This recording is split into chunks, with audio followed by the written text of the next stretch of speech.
Pendukung Anies koar-koar sindir PJ Heru dapat mobil dinas super mahal, langsung ditampal fakta. Era Anies jadi gubernur malah lebih mahal drone. Motiar. Terkait dengan pembelian kendaraan mobil dinas, Pak, bagaimana, Pak? Izin, Pak. Sesuai dengan Impres Presiden nomor 7. Itu apakah benar mobil Jeep, Pak, akan pengadaannya, Pak? Jadi ada dua, Pak, pengadaannya. Ada yang listrik sama ada Jeep, Pak. Saya nggak tahu, nanti saya cek. Oke, siap. Oke. Terima kasih, Pak. Sama. Udah lihat, Pak? Udah.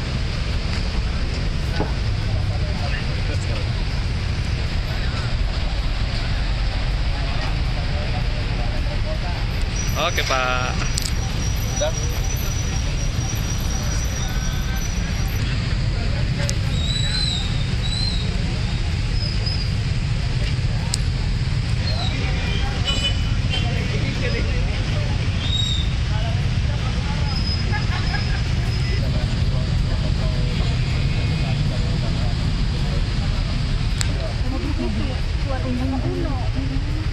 Gak apa-apa kalau emang itu. Pokoknya belum tentu kembali aja. Sikap proses itu. Ya, segala sekarang.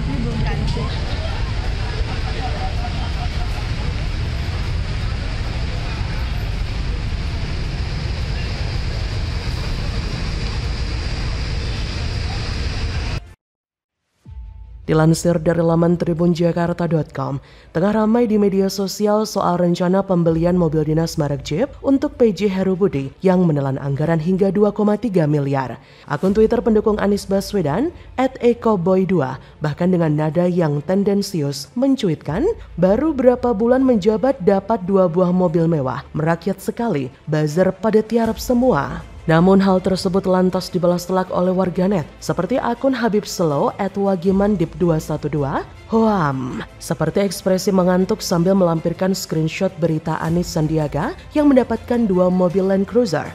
Dilansir dari laman Detik pada Oktober 2017 silam, Anies Sandi bukannya pakai mobil bekas Ahok Jarot, malah minta dianggarkan untuk beli mobil baru yang harganya pun miliaran. Hal tersebut dikonfirmasi oleh Kepala Biro Kepala Daerah dan Kerjasama Luar Negeri DKI Muhammad Mawardi yang mengatakan, setelah pelantikan mobil dinas pakai yang sudah ada sekarang ini kan kita sedang ajukan ke Badan Pengelola Aset Daerah. Sedang dalam proses, kita minta yang terbaru, dua-duanya Land Cruiser. Kami minta sama, kata dia pada Kamis 12 Oktober 2017 silam. Harga on the road-nya dari mobil dinas Anies tersebut pada tahun 2017 untuk wilayah Jakarta adalah berkisar 1,9 miliar sampai 2,2 miliar rupiah. Warganet lain pun tak ketinggalan membalas buzzer Anies tersebut. Seperti akun @mumungwisnu1. Gak kebagian hibah lagi ya, jadi mangap-mangap. Sambil melampirkan sebuah editan screenshot dari beberapa media yang menunjukkan pembagian dana hibah di era Anies Baswedan saat dulu menjadi gubernur DKI. Dari @kikit_taroreh, mobil harga 800 juta dibandingkan helm proyek buat peraga yang sampai miliaran yang gak ada apa-apanya. Yang percaya napi hoax ini, fix kalian periksa otak.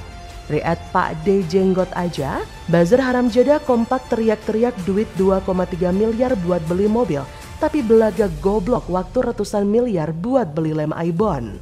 Memang lucu bin menggemaskan sekali ya para pendukung Anies ini, seperti gerah banget dengan segala sesuatu yang berhubungan dengan PJ Heru Budi Hartono. Suka nggak kira-kira kalau mengkritik dan asbun banget. Lucunya mereka itu nggak riset dulu dan jatuhnya malah mempermalukan junjungannya sendiri, yaitu Anies Baswedan yang ternyata kelakuannya lebih parah. Ada drone, smart dikit lah. Di sisi lain, PJ Gubernur Heru mengaku tak tahu soal rencana pembelian mobil dinas merek Jeep. Ex-Wali Kota Jakarta Utara itu pun mengaku hanya mengetahui rencana pembelian mobil listrik yang akan digunakan sebagai kendaraan dinasnya nanti. Ia berkata pada Jumat 3 Maret, saya nggak tahu ya, nanti saya cek, kalau nggak salah itu mobil listrik. Heru pun menyebut pembelian mobil listrik untuk kendaraan dinas gubernur dan pejabat tinggi Pemprov Jakarta adalah sesuai dengan arahan Presiden Jokowi. Tujuannya supaya emisi kendaraan bisa ditekan untuk mengurangi angka polusi udara. Menurut rencana, ada 23 mobil listrik jenis Hyundai Ioniq 5 EC Signature yang akan dibeli Pemprov Jakarta pada 2023. Total anggaran yang dialokasikan untuk membeli kendaraan bebas emisi ini mencapai 20,3 miliar. Kata PJ Heru, ini pengadaan mobil listrik sesuai dengan instruksi Presiden.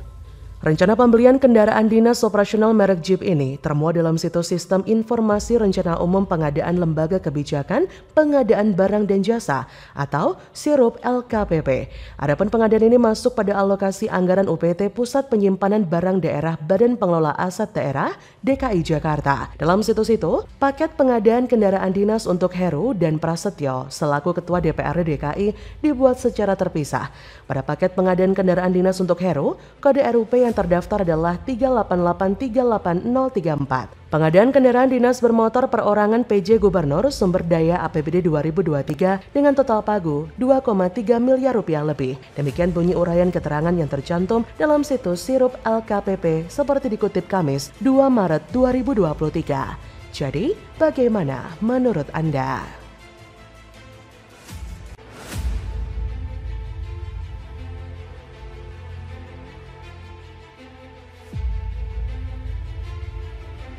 Hujan lebat semalaman, DKI kini anti genangan, banjir cepat surut dalam sekejap, mantap. Terima kasih PJ Heru, pasukan PPSU, dan kawan-kawan.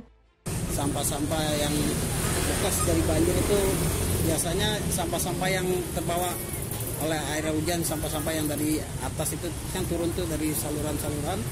Nah, bila kalau udah surut, sampahnya numpuk di saluran. Sampahnya banyak. Sampahnya itu banyak daunan, ada juga bungkus-bungkus snack sama makanan atau gelas minuman atau botol minuman kayak gitu. Main ombak, banjir, euy.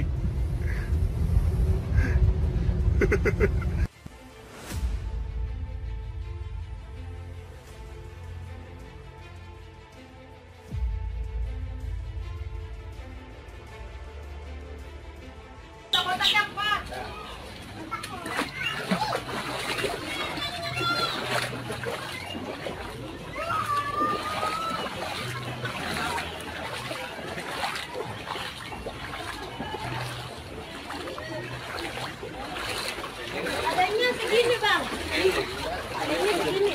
Hilang.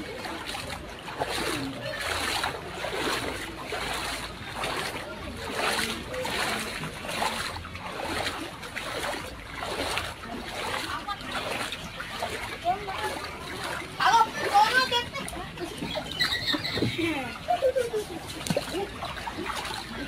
Batuk kayak apa itu? Curah hujan tinggi yang mengguyur sebagian besar wilayah Jakarta pada Jumat 24 Februari 2022 menyebabkan timbulnya genangan dan banjir di sejumlah titik di Jakarta Timur dan Jakarta Selatan, sedangkan wilayah administrasi lainnya nihil genangan. Berkat kolaborasi berbagai organisasi perangkat daerah atau OPD seperti Petugas Penanganan Prasarana dan Sarana Umum atau PPSU, genangan dan banjir yang terjadi kemarin dapat surut cepat.